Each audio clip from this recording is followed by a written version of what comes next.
A partir de agora, na Unesp FM, Observatório do Esporte. O programa que dá bola a todas as modalidades esportivas.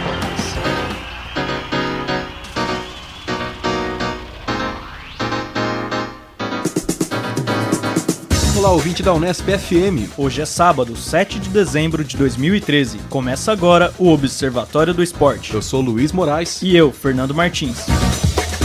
No Observatório de hoje, informação e análise dos acontecimentos esportivos da semana. Nesta semana, iremos debater jornalismo esportivo, internet e linguagem. Você, ouvinte, sabe quais são os desafios e as possibilidades da editoria de esportes no mundo online? Para responder essa questão, conversamos com o professor doutor da Universidade Federal do Mato Grosso do Sul, Gerson Luiz Martins. Também entrevistamos o editor-chefe do site GazetaEsportiva.net, Eric Castalheiro, e o repórter da ESPN.com.br, Francisco de Laurentiis. Aqui no Observatório, a informação vai além das 4 linhas. Hoje na mesa teremos a participação de Tuca Américo, Carlo Napolitano, Luiz Moraes, eu, Fernando Martins, e a participação especial do professor Juarez Xavier. Tudo bom, professor? Tudo ótimo. E vamos direto ao assunto que está em todas as conversas do brasileiro amante de futebol, a Copa do Mundo. Estamos gravando essa edição do Observatório do Esporte logo após o sorteio dos grupos da Copa do Mundo, então temos que debater isso e vou passar direto a bola para os comentaristas para comentar sobre todos os grupos, o grupo do Brasil, o possível grupo da morte com Uruguai, Itália e Inglaterra. Vamos começar com o Tuca Américo. Tuca, o que você acha desse grupo do Brasil aí? Já dá para pintar o campeão? Eu acho que o grupo em si não é um grupo assim tão complicado, mas eu acho que a questão são as fases posteriores caso o Brasil se classifique. Mas eu quero convocar aqui, lembrando o meu amigo Zeca Marques, que está lá na terrinha, está em Portugal visitando a família. Zeca voltou para casa, está em Portugal. Como diria Zeca, não temos mãe Diná, mas temos Pai Carlão. Pai Carlão já fez uma projeção aqui, Carlão, que ele já tem até o campeão mundial 2014. O que sua bola de cristal diz pra gente, Carlão? Eu coloquei aqui na final Brasil e Portugal no chaveamento. Mas eu acho que o Tuca tem razão. A chave do Brasil não é muito difícil. Brasil, Croácia, México e Camarões. Eu acho que passa fácil, passa e classifica em primeiro lugar. Mas já pode vir uma pedreira na segunda fase, nas oitavas. Que aí vai o primeiro do grupo A enfrenta o segundo do grupo B, com Espanha, Holanda, Chile e Austrália. Na minha projeção de pai Carlão, sobrenatural, coloquei a Holanda, então teremos aí logo nas oitavas de final, um confronto Brasil e Holanda. 2010? Você gostaria de uma vingança 2010? Sim, eu acho que vingar aqui no Brasil, acho que seria legal, mas não é vingança não, acho que é um confronto bem provável, a Holanda ficando em segundo. Você escalaria o Júlio César no gol para esse jogo? Pode ficar, só não colocar aquele volante lá que qual que era o nome dele mesmo? Chama o Felipe Melo. Não, deixa o Felipe Melo fora, fica tudo certo. Mas eu acho que que o complicador aí é no chaveamento depois da primeira fase. Porque aparentemente os grupos o grupo A, B, C e D, eles têm equipes mais fortes do que os grupos Z, F, G e H. Então a gente pode pensar aí num caminho mais difícil para o Brasil, para chegar até a final. E num caminho mais fácil aí, talvez, para França, Argentina, Alemanha, nas fases. E Portugal, que eu mencionei. Eu queria contar para o ouvinte que já surgiu uma discussão aqui gravíssima, né, na nossa mesa, que é em relação ao grupo F, é isso? Grupo F, Argentina, Bósnia, Irã e Nigéria. O pai Carlão prevê que se classificarão Argentina e Bósnia, e a mesa aqui... O Juarez Não, mas acho que seu voto foi vencido. A mesa toda acredita que os dois que devem se classificar devem ser Argentina e Nigéria. O que sua bola de cristal deu curto-circuito na bola? Não, acho que independentemente se for Bósnia ou Nigéria, não tem um caminho muito longo. Acho que já cai nas oitavas de final, independentemente de quem for. Mas quem vai longe aí com certeza é a Argentina. Argentina, né? Que, coitados argentinos, previram uma invasão ao Brasil e não sobrou ingresso para os germanos, não. Vão ter que torcer se não se classificar para outro time, né? E talvez não tenha time sul-americano além do Brasil nos chaveamentos aí, porque eu acho que quem tem mais chance de seguir são os dois, são Brasil e Argentina. Os demais, eu acho que pelo chaveamento, principalmente o Uruguai, vocês estavam falando que o Uruguai talvez tenha chance pela questão climática, de posição geográfica, mas eu acho que no grupo D, Inglaterra e Itália também é barbado. Ô Juarez, Grupo D, Uruguai, Costa Rica, Inglaterra e Itália. Comentários. Você convidado, já chegou na fogueira. Corro disso. Acho que o Uruguai vai ter uma boa participação, tem uma seleção bastante interessante. Gosto da seleção da Inglaterra, como ela se organizou agora. Eu apostaria em Inglaterra e Uruguai. Até talvez por uma vontade de dar uma de Pelé ou então de Mick Jagger, né? Dar uma gelada na Itália. Acho que a Itália não passa, gostaria que não passasse. Ainda eu tenho na cabeça o Rossi em 86. Certo. Eu aposto no Uruguai e Inglaterra. Ô Luiz, posso pedir um favor para você? A gente tá conversando aqui. Passa pra gente a relação, os grupos, um a um pra gente, por favor. Claro. Eu vou começar desde o grupo do Brasil, que é o primeiro grupo, Grupo A. Tem Brasil, Croácia, México e Camarões. Lembrando que tá na ordem das seleções, que posição que ela está no grupo. Depois no grupo B, Espanha, Holanda, Chile e Austrália. Grupo C, Colômbia, Grécia, Costa do Marfim e Japão. Grupo D, Uruguai, Costa Rica, Inglaterra e Itália, esse grupo da morte, certamente. O grupo E, que é o grupo talvez da barbada também, que é Suíça, Equador, França e Honduras. Grupo F, Argentina, Bósnia e Herzegovina, Irã e Nigéria. Grupo G, Alemanha, Portugal, Gana e Estados Unidos. E grupo H, Bélgica, Argélia, Rússia e Coreia do Sul. Vou aproveitar, vou pegar o grupo G agora em destaque, que o Carlão já tá falando. Portugal chega na final contra o Brasil. E é um grupo difícil também. Se pensarmos que tem Alemanha, Portugal, Gana, que é uma das seleções africanas ali, a que mais chega longe geralmente numa Copa do Mundo. Foi eliminada na última Copa por Uruguai nas quartas de final com aquela defesa de mão do Luiz Soares, senão estaria na semifinal.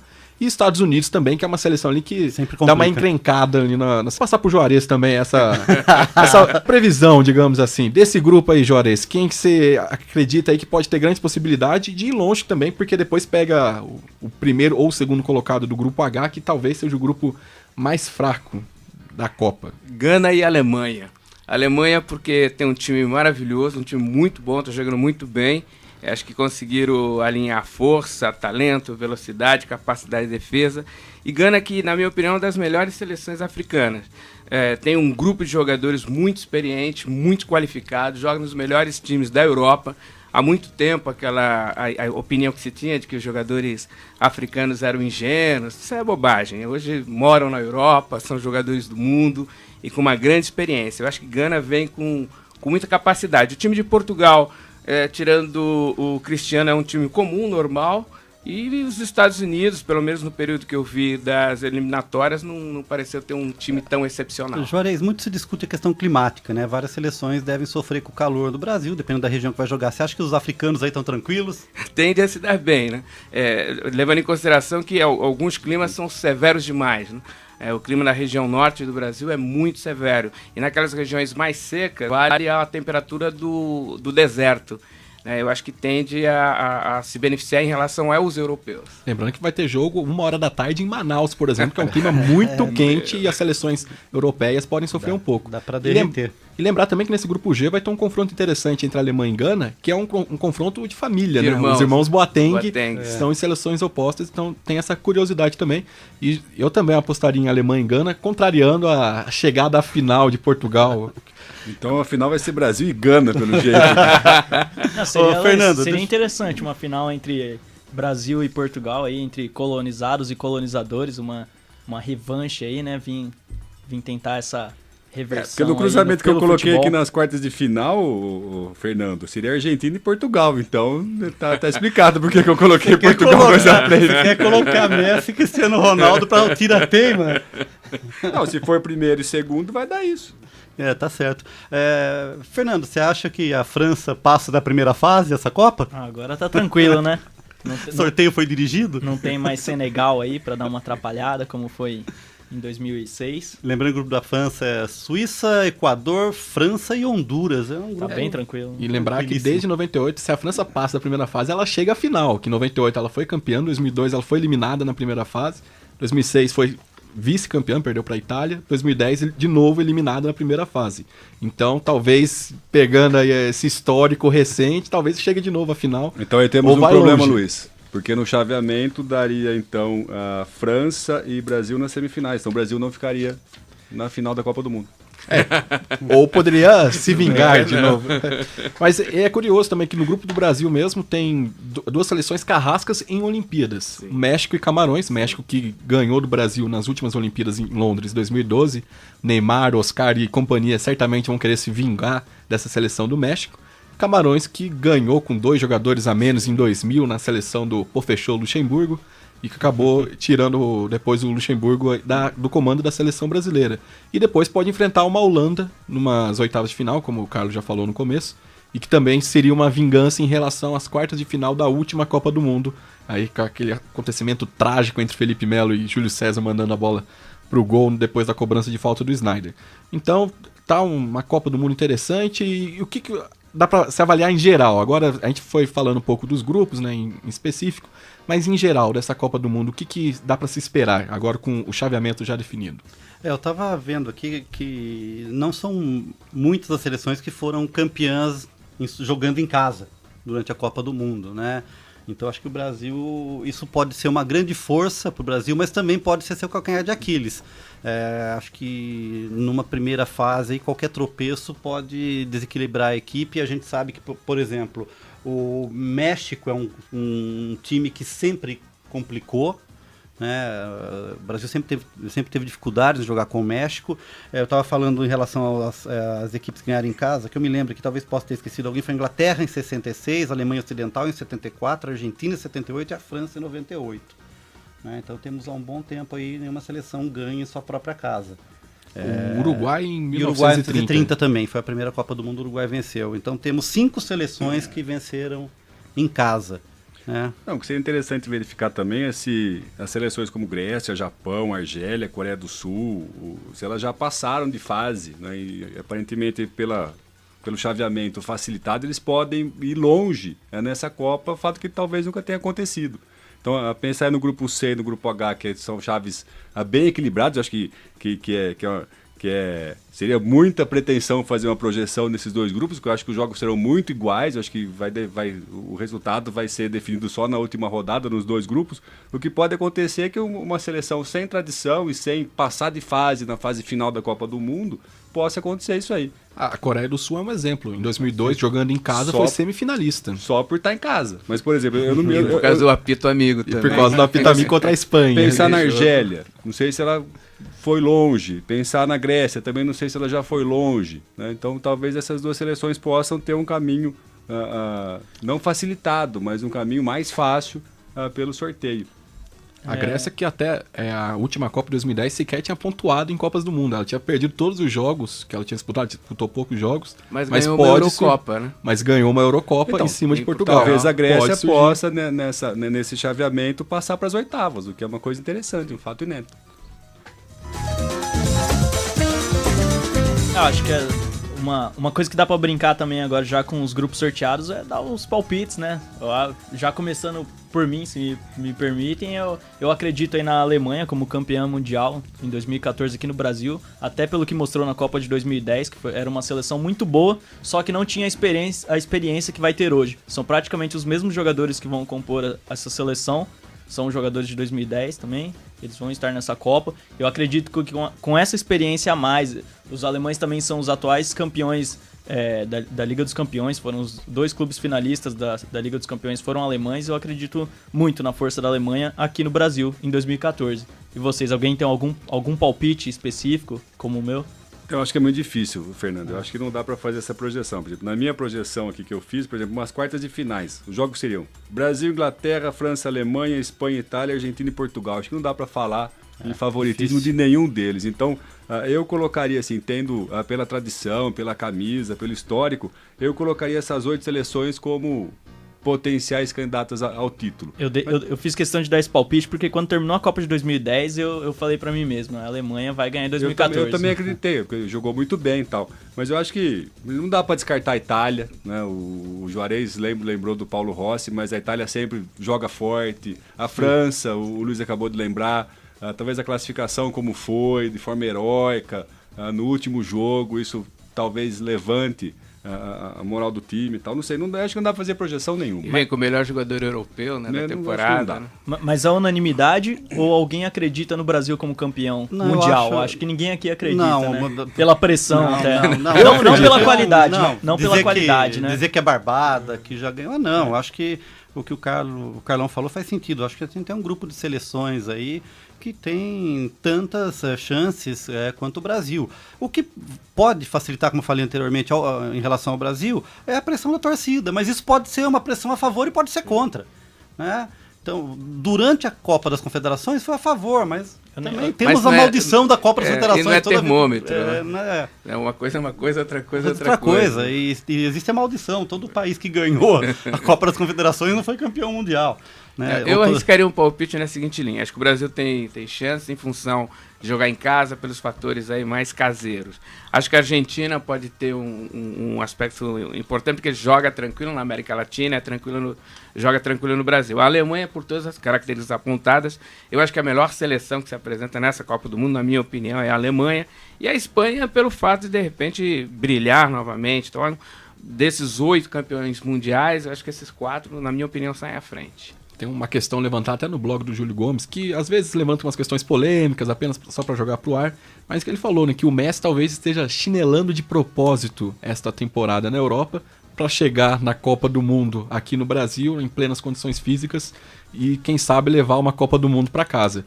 Pode ser, mas eu acredito que não, mas pode ser que exista essa possibilidade, mas eu apostaria aí também talvez uma seleção sul-americana como Brasil ou Argentina como provável campeão, mais no Brasil pela questão de estar jogando em casa, e eu concordo com você, Tuca, tem que tomar cuidado com a torcida dela ser a favor como foi na Copa das Confederações e não contra como já foi em jogos de eliminatórias e outros confrontos anteriores. Agora vamos ao nosso tradicional quadro Vai e Aplauso. Pulamos ele um pouco hoje para falar do sorteio da Copa do Mundo.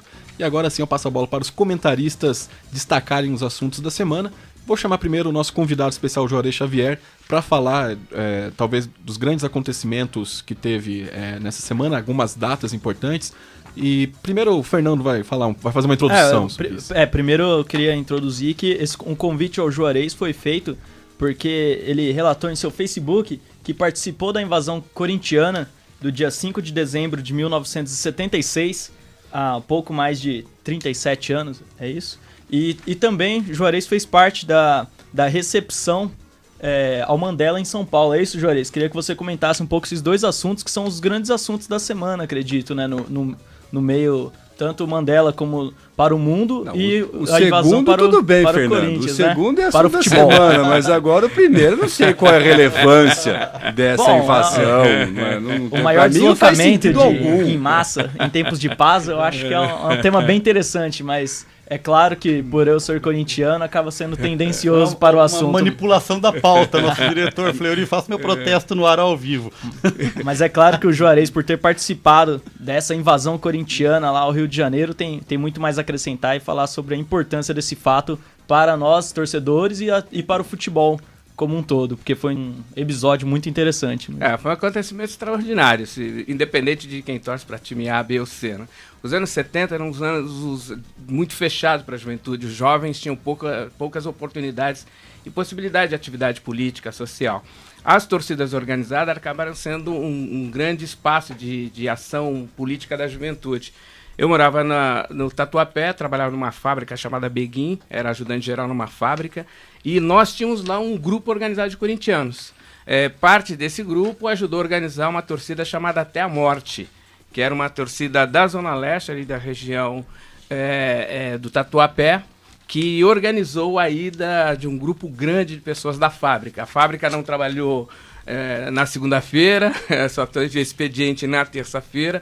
Um grupo muito grande de trabalhadores, operários, funcionários técnicos se deslocou para o Rio de Janeiro e foi uma experiência fantástica para um garoto de 16, 17 anos, que era a idade que eu tinha na época, de chegar ao Rio de Janeiro e ver a cidade tomada por um grupo de jovens, mulheres, velhos, com bandeiras do Corinthians, de todas as cores, o estádio, quase 150 mil pessoas, O número oficial é 146 mil, mas tinha provavelmente mais de 150 mil pessoas, totalmente tomada a parte do Corinthians, até quando começa a chover, cai um dilúvio na cidade do Rio de Janeiro, e o jogo foi um jogo absolutamente atípico. O time do Fluminense provavelmente é um dos melhores times da história de futebol brasileiro. Tivemos sorte naquele dia que o Paulo César Cazu não jogou, ele iria jogar com a camisa 6, não jogou, e brilhou a estrela de jogadores medianos, mas foi um jogo extraordinário, foi talvez o acontecimento mais importante do ponto de vista esportivo da minha vida. Infelizmente eu não estava no Pacaembu quando o Corinthians sagrou-se campeão da Libertadores e nem no Japão, mas eu pude participar desse jogo maravilhoso. E como foi o trajeto? Vocês foram de ônibus? Como é que foi? Nós fomos de ônibus, um ônibus cujos padrões de segurança da época não tem nenhum paralelo com os de hoje. Sem cinto de segurança, sem ar-condicionado. As pessoas dormindo no assoalho do ônibus. Na volta, tem gente que tentou vir no maleiro, né, quebrou o ônibus várias vezes. Foi um dos acontecimentos mais catárticos que eu participei. Você lembra quanto tempo demorou a viagem? Não lembro. Com certeza mais 7 horas. Nós saímos na noite e tarde do sábado, passamos a noite, a madrugada, e quando chegamos no Rio de Janeiro estava bem cedinho, 7, 8 horas. Quando passamos por Copacabana, assim, já estava tomada por corintianos, mas foi uma viagem longa, provavelmente a mais longa que eu já fiz para o Rio de Janeiro. Mas realmente é um episódio incrível, né, de dividir o Maracanã no meio, né? Algo inacreditável. Tem relatos de que pessoas foram a pé para o Rio de Janeiro, e milhares de ônibus também, carros, avião, o pessoal foi de tudo quanto é jeito pro Rio de Janeiro, e tem fotos da invasão assim na praia de Copacabana.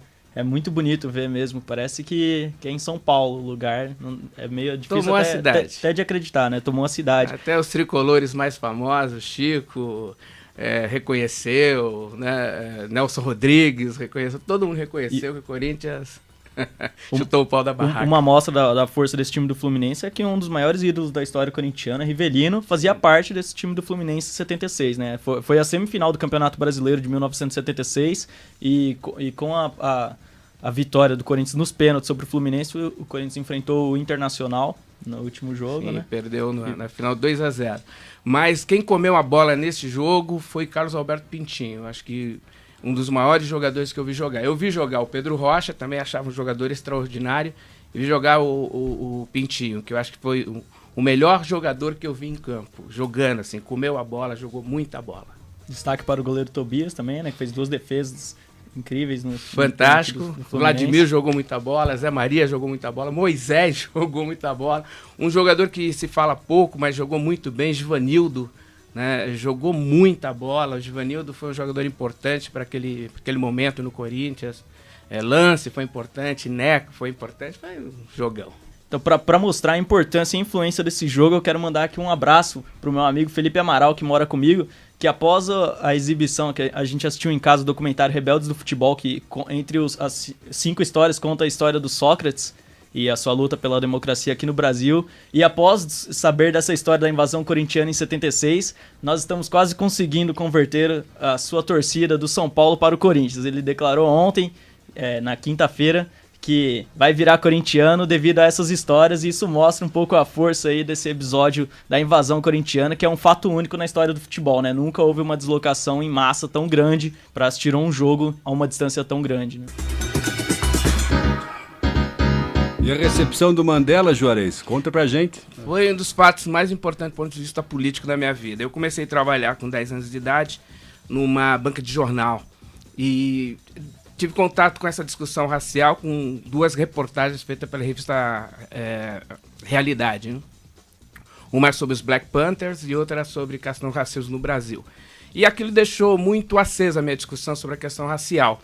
Em 76, no período desse grande deslocamento de 70 mil corintianos que tomam o Rio de Janeiro, tem um acontecimento extraordinário na África do Sul, que é o massacre em Soweto.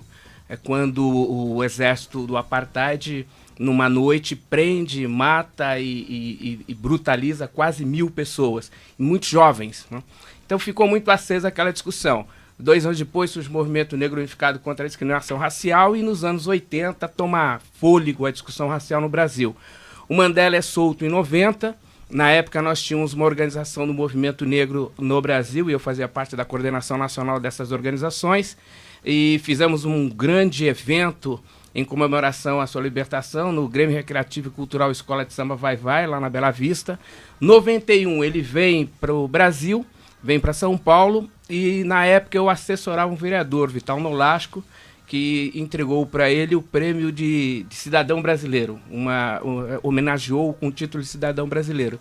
Então, na preparação desse evento, eu fiz parte dessa atividade, eu e diversos militantes do movimento negro, e foi uma experiência muito importante, né, porque já naquela época ele estava em campanha para ser presidente da África do Sul. Ele já mostrou que tinha aprendido com os exemplos anteriores. Ele tinha compreendido que a situação das lutas revolucionárias em Angola e Moçambique descapitalizou o país. Em Angola, por exemplo, depois da Revolução ficaram 10 médicos. Se não fossem os cubanos, o país não teria se sustentado.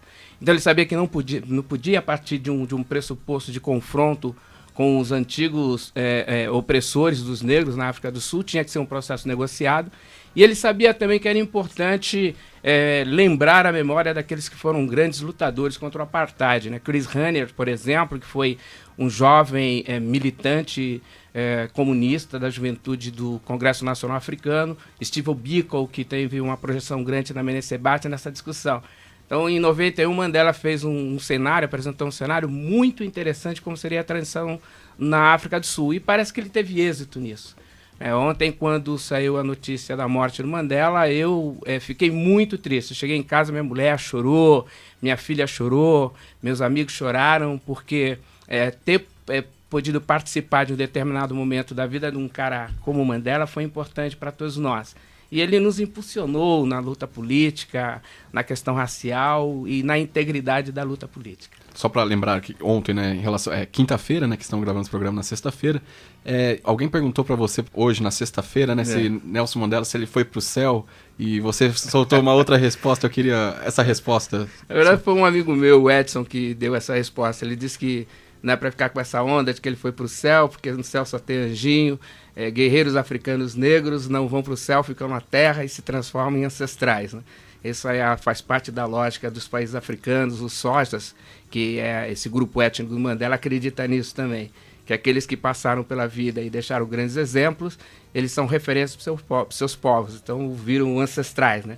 Uma diba, eu queria como ele lembrar, já era chamado em vida. Juarez, que a importância que o esporte teve na gestão do Mandela. Ele próprio foi atleta, né? Quando na graduação cursava Direito, era boxeador. Sim. Né? Reza a lenda que era um ótimo boxeador amador. Ele nunca fez lutas oficiais, né? Ele só treinava. Mas ele dizia que o boxe ajudava ele a ter forças para acordar no outro dia e lutar contra o apartheid, né? Então a gente vê a importância de um esporte na vida do Mandela. Né? E é importante relembrar também o episódio dos Springboks, da seleção de rugby da África do Sul, né?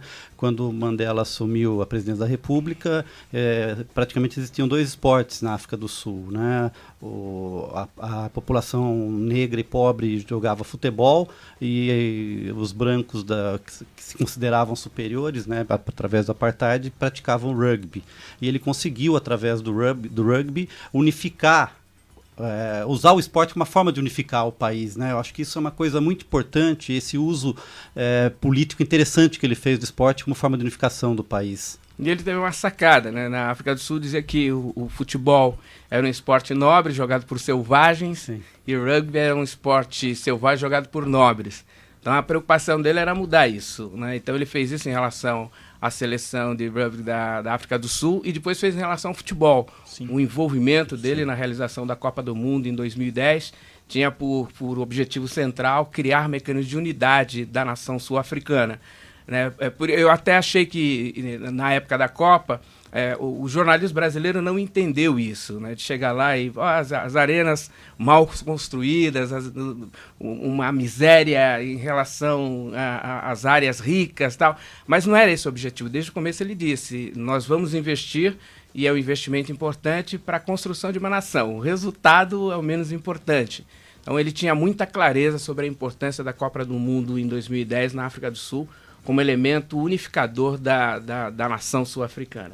Eu acho até que dá pra gente fazer até um paralelo muito legal aqui entre o Brasil e a África do Sul, porque nesse momento da vida do Nelson Mandela, que ele foi presidente da África do Sul, ele conseguiu trazer 2 grandes eventos esportivos, né? Que foi a Copa de Rugby em 95, na qual a África do Sul foi campeã, vencendo a favorita a seleção neozelandesa.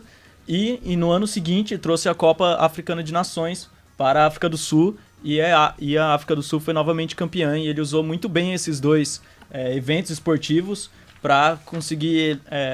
para acrescentar na sua luta contra o apartheid e tal, pela igualdade. Eu acho que poderia ser aqui um exemplo pra gente de usar esses grandes eventos esportivos que a gente vai receber, não tem jeito, que é a Copa do Mundo e as Olimpíadas em 2016, por algo social, para ajudar a democratizar muitas coisas que a população do Brasil ainda é diferente, né? Que não tem acesso, que nem todo mundo tem acesso, como educação, saúde, até a luta contra o preconceito, que ainda é muito forte aqui no Brasil. Acho que dá para fazer um paralelo legal aí sobre esses eventos esportivos que o Mandela usou na sua administração e que nós vamos receber. O que você acha, Juarez? Acho que tem uma diferença fundamental, é que na África do Sul a construção de uma nação era muito complicada. O apartheid, de fato, é uma das coisas mais hediondas da história da humanidade. Você tem um grupo de pessoas que não pode ter acesso a bens sociais pela cor da pele. E havia uma complexidade muito grande dos países africanos. A divisão da África, em especial no final do século XIX, pelas nações europeias, criou um adicional de problema. Dividiu povos entre territórios, espaços territoriais. Então a África do Sul é atravessada por vários grupos étnicos. Então o exercício de você juntar todos esses grupos, então Mandela conseguiu unir todos os grupos negros. E ele fazia parte de uma etnia que não era a maioria, os Zulus são maiorias. Foi uma maioria na África do Sul. Então ele une todos os negros, depois une todas as pessoas que lutavam contra o apartheid. E depois quebra o monopólio do poder político dos afrikaners, que são os brancos que dominavam a estrutura política, econômica e social do Estado. Então, a importância desses eventos teve uma ação estratégica política fundamental, acho que diferente do pouco que a gente vê no Brasil. Era a formação e a construção de uma nação. E foi muito hábil na utilização desses recursos e muito clarividente em como deveria atuar numa situação como essa. No Brasil, acho que a crítica que se faz à utilização de recursos públicos para a organização da Copa do Mundo tem razão de ser. Eu sou corintiano, acho que a gente tem que ter mesmo uma arena, um grande estádio, um grande time, talvez a maior torcida do Brasil, uma das maiores organizadas do mundo, tem o direito a ter uma arena, mas não com recursos públicos. Acho que o Corinthians teria condições de fazer isso de uma forma diferente. Não é cabível você desviar recursos da saúde, da educação, do transporte público, da moradia, das condições de trabalho para você financiar um esporte que, afinal de contas, vai render lucros para o setor privado. Então, são as emissoras de televisão, são os times que são entidades privadas que irão lucrar com isso. Então há diferença, acho que não dá para comparar. A África do Sul, ela usou esses episódios esportivos para construir talvez uma das maiores obras que se viu pós-Segunda Guerra Mundial, que era a construção de um Estado multinacional, multirracial e multicultural. No Brasil, nós já temos o Estado montado, organizado, estruturado. Temos que agora permitir maior acesso das pessoas ao exercício da cidadania. Mas acho que é um pouco diferente. Só para fechar esse assunto, eu queria deixar uma dica para quem quer entender um pouco mais o que aconteceu da relação da África do Sul, Mandela, com a seleção de rugby. Tem o livro do John Carlin, Conquistando o Inimigo, que virou o filme Invictus, né? Muito emocionante, muito bom. Do Clint Eastwood, que também é um belo filme. Não está entre as melhores obras do Clint Eastwood como cineasta, mas em matéria de tema, de história, é extremamente relevante, um filme muito importante, que fica aqui a dica.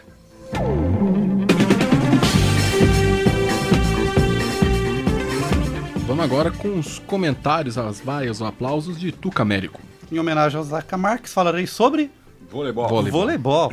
Então, um abraço além mar para Zeca Marques. Bem, primeiro, um aplauso enorme, monstruoso para a equipe feminina de voleibol de Bauru, a equipe do Prevê Concilig Semel. Aqui não tem problema, a gente pode falar o nome dos patrocinadores, que eu acho que são pessoas que investem, que tem que ter o nome divulgado. Que conseguiu acesso à divisão especial do vôlei feminino.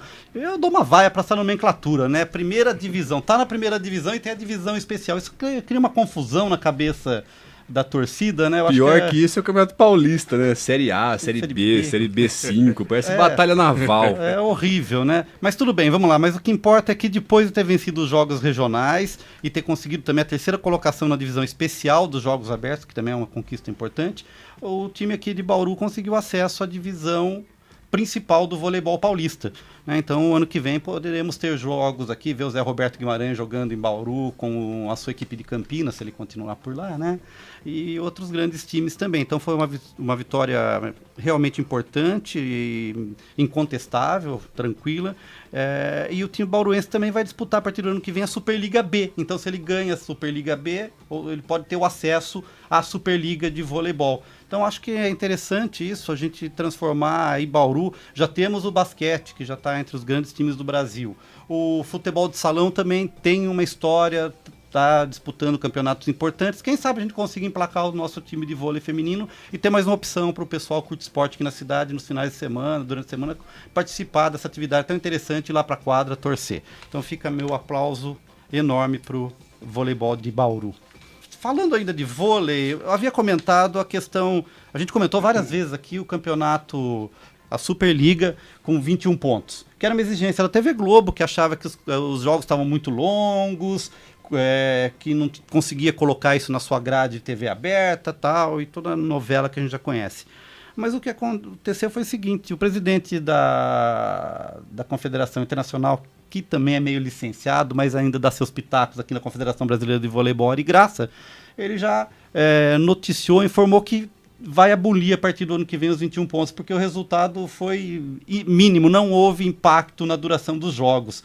O que a gente comentou aqui, várias pessoas comentaram, é que se você quer reduzir a duração dos jogos, você elimine ou diminua a possibilidade de tempo, tirar o tempo técnico, deixar só um tempo por set, alguma coisa que vire uma estratégia do técnico, porque a gente que acompanha o jogo vê que tem muitas paradas, né? E no voleibol, diferente do basquete, que a parada é muito estratégica durante o jogo, no voleibol não muda muito. Acho que os técnicos abusam dessas paradas porque tem o tempo técnico também. Então, está abolida a ideia de 21 pontos a partir do ano que vem na Superliga. Vamos agora com os comentários de Carlos Napolitano. Não, já que o assunto é esporte bauruense, acho que o Bauru Basquete merece um aplauso, né? Fez sim. 2 jogos nas finais do Paulista, venceu os 2 jogos em casa contra o Paulistano na última segunda e terça-feira, placar de 81-76 na segunda e 83-76 na terça-feira. E agora enfrenta na próxima semana também, segunda e terça, aí em São Paulo, o time do Paulistano. Mas 2 jogos dificílimos, 2 hein, jogos Carlão? dificílimos, mas a gente tá até conversando, acho que o Luiz comentou isso na semana passada, que um fator importante para o Bauru é que o Paulistano não tem muita torcida, como a torcida de Bauru. Então talvez por não ter o fator torcida lá em São Paulo, a Bauru tem chance de beliscar uma vitória e conquistar o título paulista. Porque trazer o 5º jogo para Bauru, e com a pressão da torcida que pode virar ao contrário, eu acho um pouco perigoso para o time de Bauru. Em relação ao desgaste físico, né? Sim. O time de Bauru, uma campanha muito complicada. Comentei aqui há 3 semanas atrás que o Bauru ia fazer 14 jogos ou coisa parecida em 2 semanas, 3 semanas. Então é muito jogo para pouca equipe. É bom lembrar, né, que ficou em 3º lugar na Liga Sul-Americana. Tem também o NBB já acontecendo na quinta e no sábado, e também a final do Campeonato Paulista, que pode ser um título muito importante para essa geração comandada pelo técnico Guerrinha. Só uma dica ao ouvinte do Observatório do Esporte: nesse domingo também acontece o 2º jogo da final da Liga Bauruense de Futebol Amador no estádio Edmundo Kolbe, e o Independência saiu na frente no primeiro jogo no domingo passado, e agora o 2º jogo da final. Acho que vai ser bem legal. Aí é bem legal o campeonato amador aqui em Bauru, e um convite ao ouvinte para presenciar esse jogo no estádio Edmundo Kolbe, domingo, 10 da manhã. Um abraço então para o nosso amigo Papa João Paulo Benini, que era o nosso especialista em futebol amador, acompanhou a Liga Bauruense aqui durante muito tempo. Um abração pro Papa. Observatório do Esporte. Confira a reportagem da semana. Um tema em debate.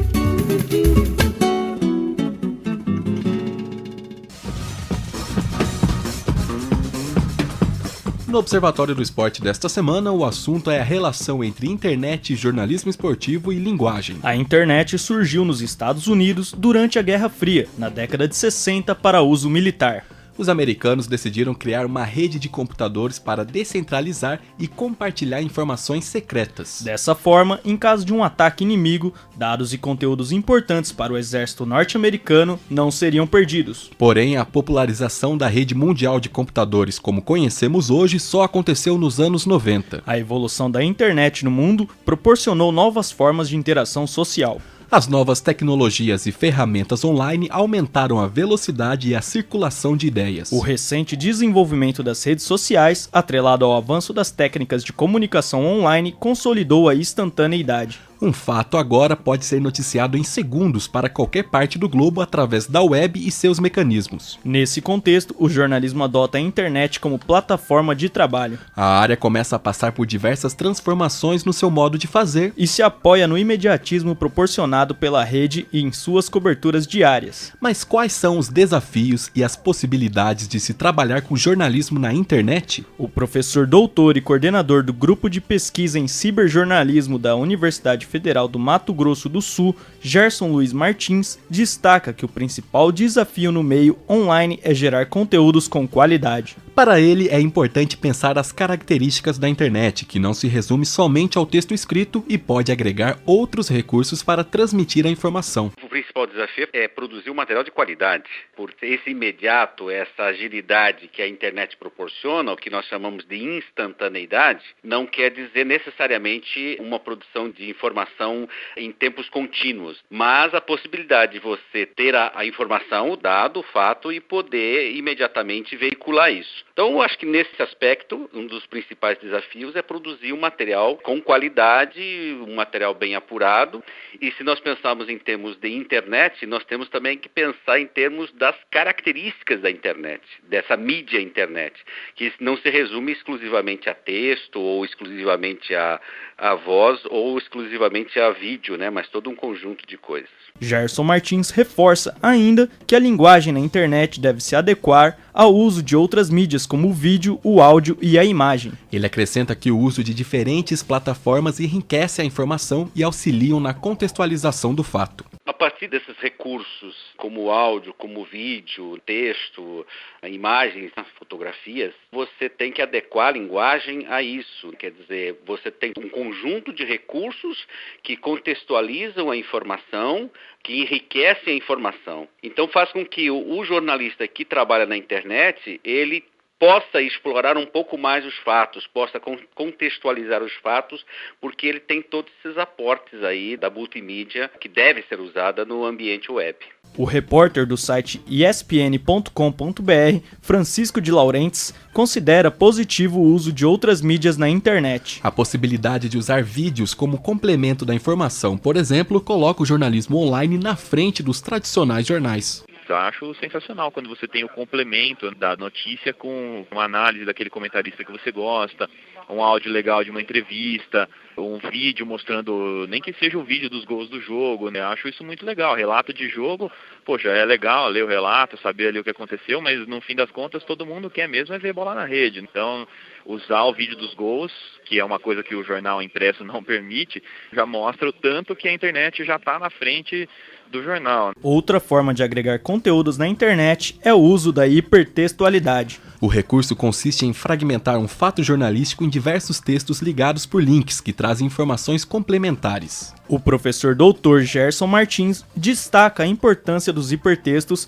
estarem ligados ao contexto principal da informação, para que o internauta não fique perdido no assunto. Como eu mencionei anteriormente, o jornalismo é produzido na internet, é uma gama de propriedades, de características que vão auxiliar no aprofundamento, na amplitude da informação. Então, o hipertexto utilizado nas notícias é um dos elementos que é importante.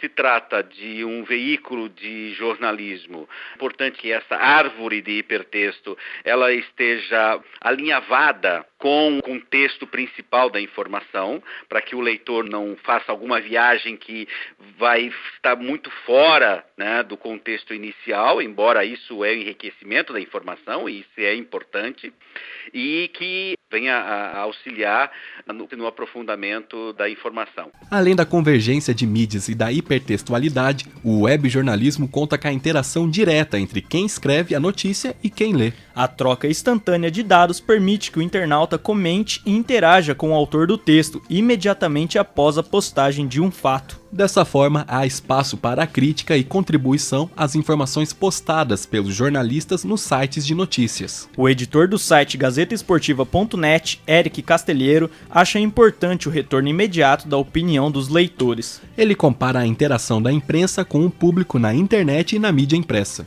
Eu vim da redação impressa, então qual era a forma de contato? Era um telefone, um fax, correspondência que nós recebíamos muito e obviamente não era muito simples. Hoje na internet, dentro da tua nota, dentro daquele assunto, o internauta consegue, através de um mecanismo que nós temos, ele dentro daquela nota específica, ele se comunicar conosco. Então ele manda ali no fim do texto comentários sobre o assunto, se ele aprova, se ele não aprova, os comentários, uma crítica, enfim. A gente tem um acesso ao que pensa o nosso internauta de uma forma muito veloz, muito rápida, muito prática. E obviamente que isso nos ajuda a construir o nosso trabalho. As formas de diálogo entre um veículo de comunicação online e um internauta não se restringem ao espaço do site. As redes sociais são importantes agregadores de informação e também são usadas por sites esportivos para atingir o leitor. Eric Castelheiro diz que há uma equipe apenas para comunicação nas mídias sociais. Ele reforça que o uso de ferramentas como o Facebook e o Twitter é uma forma mais direta de alcançar o internauta. Aqui na Fundação Casper Libero, que é a empresa que é responsável pela GazetaEsportiva.net, existe um núcleo de mídias digitais. Então é uma outra equipe que está antenada no que nós estamos produzindo, no que nós estamos publicando. Dali eles extraem parte do nosso noticiário e eles fazem um tratamento desse tema para transformar numa linguagem específica para o internauta que vem aí do Facebook, do Twitter, do Google+, enfim, é feita uma codificação.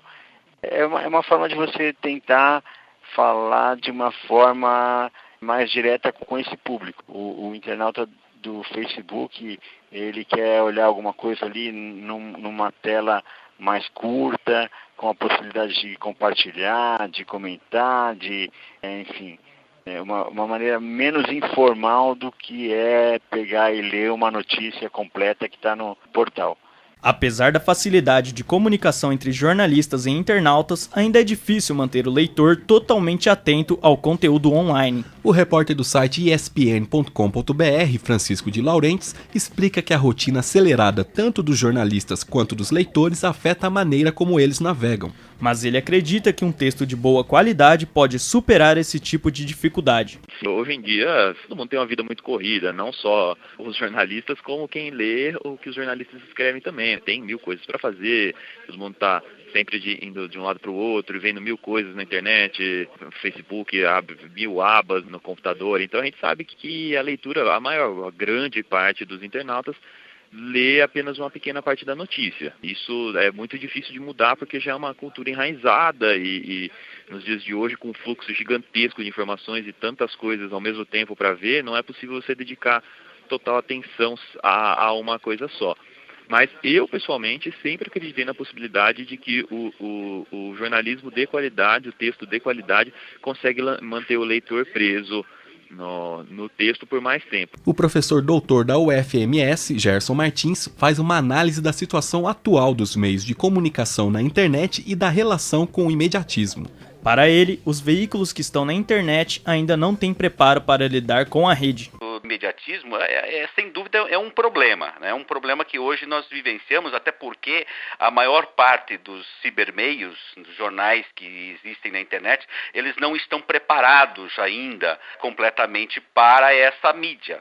Então, o que acontece? De um lado, tem um equívoco desse imediatismo, sem haver aprofundamento, sem acontecer uma apuração adequada, e do outro lado, não utiliza todos os recursos que a internet proporciona para dar toda uma contextualização, um aprofundamento da informação.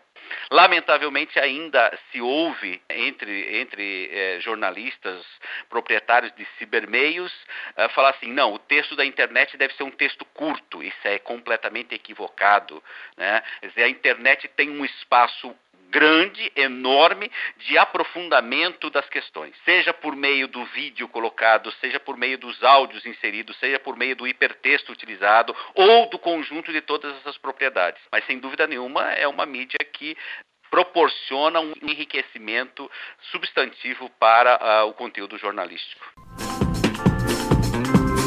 Agradecemos ao professor Gerson Luiz Martins, ao Eric Castelheiro e ao Francisco de Laurentiis pelas entrevistas ao Observatório do Esporte. Eu já passo a bola aqui para o nosso convidado, Juarez Xavier. Juarez, que foi coordenador do curso de jornalismo até o ano passado. Juarez, você acha que o jornalismo, nosso jornalismo atual, principalmente no caso daqui do nosso programa, o jornalismo esportivo, consegue usufruir de todos os recursos que a internet nos dá? O Gerson tem razão. Assim, o grande desafio nosso é a capacidade de produzir conteúdo com qualidade. E eu vejo assim 3 grandes desafios. O primeiro é em relação ao estilo da produção do texto jornalístico. A internet ela abre possibilidade para que você recupere o aspecto que a gente tinha perdido em veículos outros de caráter analógico, que é a recuperação da reconstrução factual de uma realidade. As possibilidades que ela apresenta, como por exemplo, fazer observação multifocal, fazer observação de vários pontos de vista, isso faz com que você possa recuperar essa factualidade da descrição do fato jornalístico.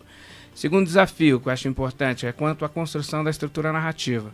O Gerson tem razão quando ele diz sobre as diversas possibilidades que você tem na construção do texto. Eu chamo isso de texto satélite. Então, ao lado desse texto, que é o corpus da reportagem, da notícia, da entrevista, você tem a possibilidade de colocar textos satélites que possam ajudar a pessoa a contextualizar a informação. Então, ela tem uma visão mais ampla. E esse recurso tem sido utilizado de uma forma pouco inteligente, pouco criativa pelos veículos de comunicação. E o terceiro aspecto é quanto ao sistema de codificação. Essa especialização na especialização que nós estamos vendo no jornalismo esportivo, ele leva a uma repetição de bordões e muitas vezes de metáforas totalmente inaceitáveis e que às vezes mais esvazia o conteúdo da informação do que enriquece o conteúdo informativo. O esporte ele já vem utilizando a metáfora do universo da guerra, né? Combate, inimigos, estratégias, táticas. Então, além disso, tem se utilizado um campo de metáforas que às vezes esvazia a qualidade da informação. Apesar de todos os recursos interessantes que a internet oferece, nós ainda não conseguimos explorar toda a sua potencialidade, em especial nesse momento que nós estamos vivendo da especialização na especialização, quando surgem muitas especializações em cada uma das áreas chamado jornalismo especializado. Eu confesso que muitas vezes eu fico decepcionado quando eu, por exemplo, no Globesport.com, eu estou lendo um texto, termino de ler o texto, tem um vídeo ali para exibir, e eu clico no vídeo esperando algum acréscimo de informação, e é exatamente a mesma coisa que eu li que eles estão falando no vídeo. Então, muitas vezes isso acontece, eu sinto uma decepção enorme de um mau aproveitamento desses recursos que a internet oferece. Né? Vou aproveitar e chamar o produtor que foi responsável pela produção dessa reportagem aqui no Observatório do Esporte, Vinícius Martins. Isso entra no caso da falta de estrutura das empresas jornalísticas de comunicação atualmente em se organizar para produzir conteúdos em diferentes mídias, né? Conversando com um dos entrevistados, eles disseram que num ambiente de internet você tem que saber de tudo um pouco. E às vezes o jornalista não é capaz de dar conta de vários meios diferentes para produção da informação. Ou seja, ele produz a mesma coisa em diversas plataformas e não há acréscimo de nada. A tal profundidade da convergência de mídias que o Gerson cita fica prejudicada no aprofundamento da informação. Eu acho que falta também, eu concordo plenamente com tudo que o Gerson falou, mas quando ele falou em relação aos recursos, né, tem uma questão emergente que é própria, característica do universo da convergência, esse mundo que a gente costuma frequentar virtualmente na internet, que é a questão que, na verdade, a gente tem que entender que ela também, esse é um aspecto pouco discutido, embora a gente utilize diariamente, a internet é um repositório de informações e ela abre a possibilidade da recuperação da informação, da recuperação de dados. E existe um tema emergente que é o jornalismo de dados. Como você vai usar todo esse universo como fonte para as informações? né? Então isso é um fato importante e que remete a essa questão, Vinícius, da formação do próprio jornalista, né? O professor Juarez está aqui, é um trabalho enorme a gente pensar na reformulação dos cursos diante dessa realidade, né? A partir do momento que você tem uma cultura on the move, uma cultura em movimento, uma cultura que tem a disponibilidade da comunicação ubíqua, ou seja, com informação a qualquer hora, a qualquer lugar, a qualquer tempo, em qualquer dispositivo, em qualquer lugar. Então, isso tudo altera completamente a realidade da informação e como a gente tem acesso à informação. Então, acho que a gente tem aqui, inclusive, pouco tempo para poder discutir isso, né, no espaço tão pequeno, no programa de rádio, né? Tem programas inteiros de pós-graduação, discussão no âmbito profissional, na formação dos profissionais, para tentar entender isso. Então, é uma coisa ainda incipiente e que a gente vai ter que estudar muito para chegar a alguma conclusão ainda. Eu lembro uma reportagem citada pelo próprio Fernando, né, alguns programas atrás, sobre o Walter, né, que tinha uma boa reportagem de texto no Globo Esporte, mas eles se limitavam a isso, a colocar um texto enorme, algumas fotos no meio, não aproveitavam uma possibilidade de utilizar infográficos, um vídeo, alguma coisa mais interativa, que também possa atrair, né, diversos leitores, não só aqueles que estão acostumados a ler grandes textos. Eu concordo com o Juarez, Luiz, que pode ser um texto longo. O importante é a qualidade da informação, a narrativa, e às vezes um infográfico só cosmético não vai resolver também a questão. Então, como criar essa narrativa transmídia, que você vai usar várias possibilidades midiáticas para poder passar informação, isso é um problema que a gente tem que resolver também. O Vinícius trouxe uma questão importante, né? Nós tivemos uma formação, na minha geração, que era disciplinar. Nós aprendemos as disciplinas analógicas da comunicação. Depois nós tivemos multidisciplinar. Eu entendi um pouco de eletrônica, de digital e de analógico. Hoje nós temos o desafio, Vinícius, de fazer uma formação transdisciplinar, em que o jornalista possa ser capaz de pensar essas várias plataformas, como o professor Tuca apresentou, e fazer com que a informação complemente a informação e abra novas possibilidades. Então, acho que a observação que você fez foi muito interessante. A necessidade da gente repensar o processo de formação dos profissionais que vão lidar com a produção de conteúdos. E para fechar esse assunto, também a alfabetização digital, que quem lê esse texto tem que saber ler esse texto. Exatamente. Você, ouvinte do programa que acessa as redes sociais, curta a nossa página no Facebook. O endereço é www.facebook.com/Observatório do Esporte. Repetindo, o endereço da nossa página é www.facebook.com/Observatório do Esporte. Acesse também o blog do nosso programa. O endereço é www.observatoriodoesporteunesp.blogspot.com. Repetindo, www.observatoriodoesporteunesp.blogspot.com.